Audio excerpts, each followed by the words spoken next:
Hello and welcome to This Week in Franchise News with 1851 Franchise. I am 1851's managing editor, Ben Warren, along with my co-host, Alex Lockey, 1851 editor. Alex, how are you doing? Doing great, Ben. Good. So let's jump right into the news. We got a lot to talk about today. First of all, as always, some news about COVID-19. In this case, some restrictions being lifted, which you might think would be a good thing for a lot of businesses, but kind of a mixed reaction. Can you tell us about that? Well, yeah, Texas, Mississippi, and Massachusetts all pretty much brought indoor dining back to 100%. And throughout the pandemic, we've heard the National Restaurant Association, a lot of individual restaurateurs talking about how they want more indoor dining capacity. So in a lot of ways, this should be great. But I think what gets lost in all that is they didn't really want indoor dining restraints lifted. They wanted COVID to be less of a problem and more manageable. So now we have all of a sudden things are going up to 100% capacity. And Alamo Drafthouse quickly put out a statement that said, we base our rules on science and what the CDC says and not politicians, which is like pretty stiff one for Governor Abbott there. A couple other companies jumped in, and they're in a tough spot because they've been begging for more capacity when the data showed that spread in restaurants wasn't that bad. But now all of a sudden to drop 100% capacity on them, and importantly, things like the mask ban, that goes from being an executive order enforced by, the governor and police and all these government entities to now it's very likely that minimum wage employees at small businesses will have to be the ones saying, put your mask on or leave, and getting into those ugly confrontations about people with masks. So that's also not what they asked for. I'm a broken record on this, but businesses like things to be predictable. 100% capacity is great in an ideal setting, but this is still not the ideal setting. The vaccine's around the corner. It's great that numbers are down, but they could easily go right up. It would be our third or fourth wave that we've seen, so it's not inconceivable that we'd see a bounce in numbers. And it just goes to show how nothing has been easy. Damned if you do, damned if you don't, all the way down since last March. Yeah, as you mentioned, it's a particularly tricky situation for any business that is not prepared to open at full capacity yet, because they no longer have the they no longer have the sanction of the state behind them to tell people that this is why we can't open up or this is why we're requiring masks. So really, in a lot of ways, just leaves businesses on their own, which is not the situation that they want to be in. That said, I'm sure there are plenty of restaurants who have been dying to get more customers in, and now they have that opportunity. So none of this is very clear cut, and I'm sure we'll continue to be hearing a lot about it from all sides in the weeks to come. I'm mixed because I've been that minimum wage employee who's had to tell people, hey, it's not my rule, it's their rule. But also, I bet the bars in Texas right now are pretty fun. So what are you gonna do? Yeah, well, speaking of bars in Texas, you mentioned Alamo Drafthouse, and some sad news for Alamo Drafthouse. We were commiserating about this morning. They are joining the long list of franchise brands who have filed for bankruptcy as a result of COVID-19. And as the story that we posted this week shows, it is pretty directly related to COVID-19. Tell us about that. Yeah, so Ruby Tuesday, Sizzlers, California Pizza Kitchen, those are a couple of big franchise brands that declared bankruptcy during the pandemic.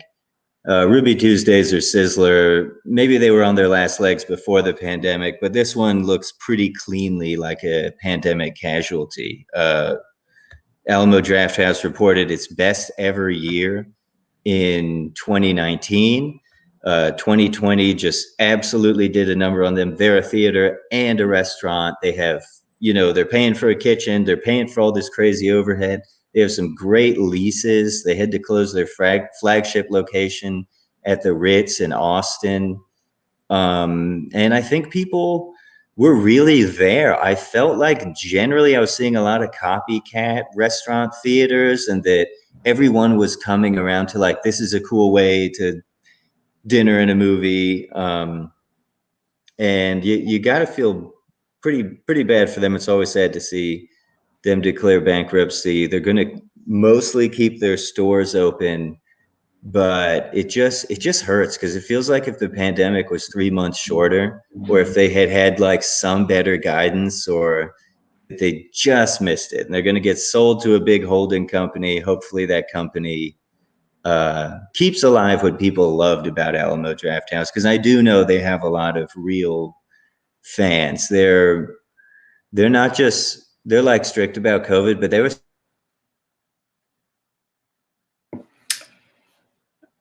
Looks like Alex is cutting out here. Let's see if he joins us in a second. Alex, are you with us again? Yeah. It's just in deep thought for a moment.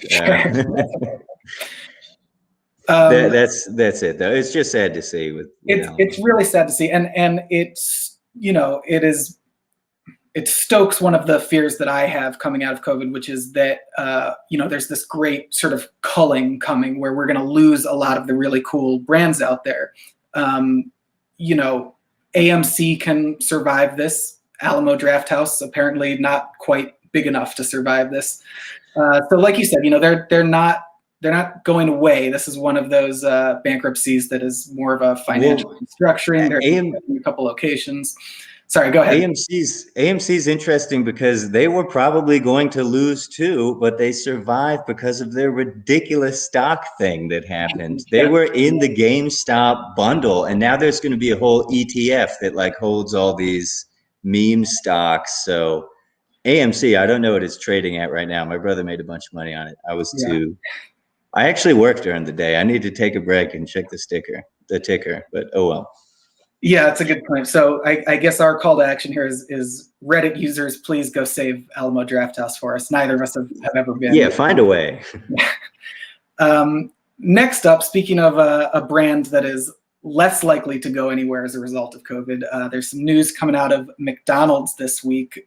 They are selling a company that I didn't even know they had. There's an AI company that has been involved in what is it, their drive-through operations? Yeah, I think that the AI looks at a lot of applications where AI or machine learning might help. I think that they use some of that to inform their digital menu boards and stuff. But the main application of it that they've been able to, it's funny timing. They announced the sale right around when they announced that a couple McDonald's would pilot an AI drive-through. So you're speaking to an AI, which apparently has speech habits that mirror, you know, like real people. The thing about AI at the retail level for McDonald's is that you probably shouldn't be aware of it. You should just think you're talking to a person, because you don't need to know all that AI business. And it happens though, as they're having a real struggle with their franchisees. They bought Dynamic Yield for $300 million in 2019. It was a huge acquisition.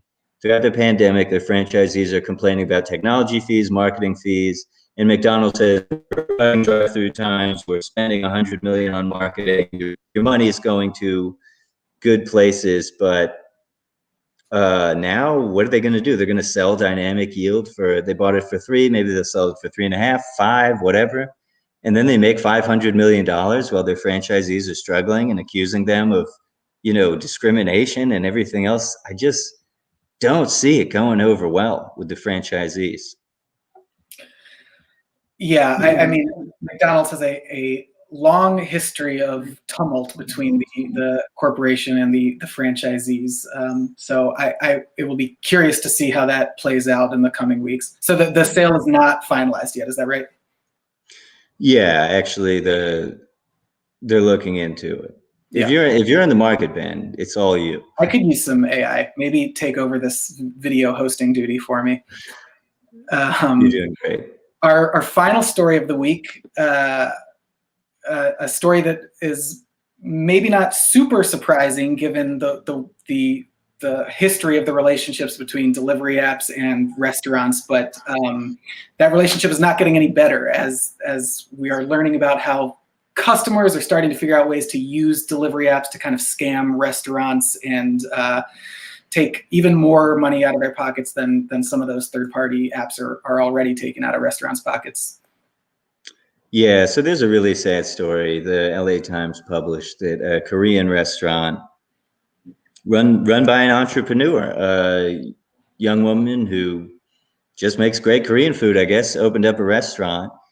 During the pandemic, she, like a lot of other smart people, pivoted towards third-party apps.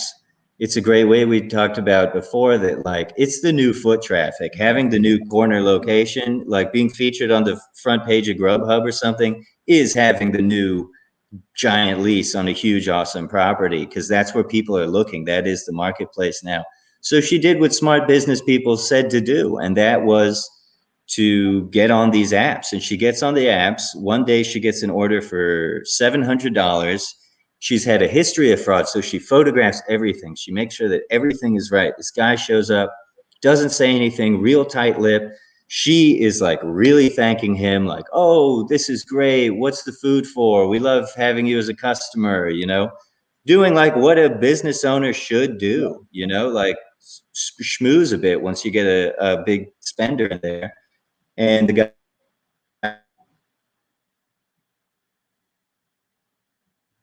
with dozens of others, and she eventually has to go out of business. So what happens with the third-party delivery apps is they expose you to a whole huge market out there, but wherever commerce goes, piracy is sure to follow. And that's what happened with them. People are scamming them, and because there's a third party, there's another layer in the billing. It's much easier for people to dispute. And in fact, people may be disputing charges by accident. You know, like I'm logged into my Uber Eats on your device and you accidentally ordered dinner, which you meant to order, and you ate and, you know, tipped the driver and everything, but then I see it and you didn't realize you were billing my card and I dispute the card. And then it's always the restaurant that is out, is what we see. And like, you know, Yum Brands, RBIs, they're all pivoting to third party, and they can eat a lot of these losses, you know, and then the little guys look to the big players and they say, well, I'm going to be like them. They're successful and I'll follow in their footsteps, but they can't eat the losses the way Yum or RBI can. Or, you know, on the bigger scale, Uber can raise money with stock.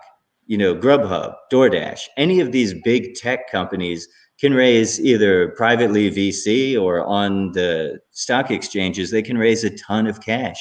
And that just is not available to other people. So it's basically always the little guy getting hurt.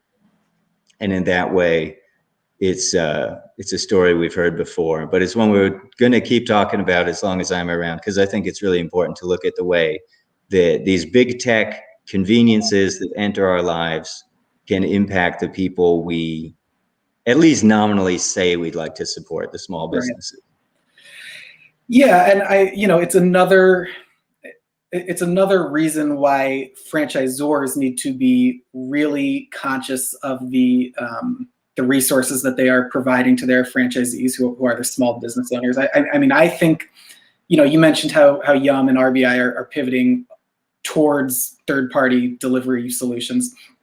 I think this is just one of many examples of why you know, franchises would do really well to look at the investment in in-house delivery services. That is obviously a huge financial investment for the franchisor, but it's going to, I think in a lot of cases, probably make franchisees much more happy. I mean, it's hard to put a number on the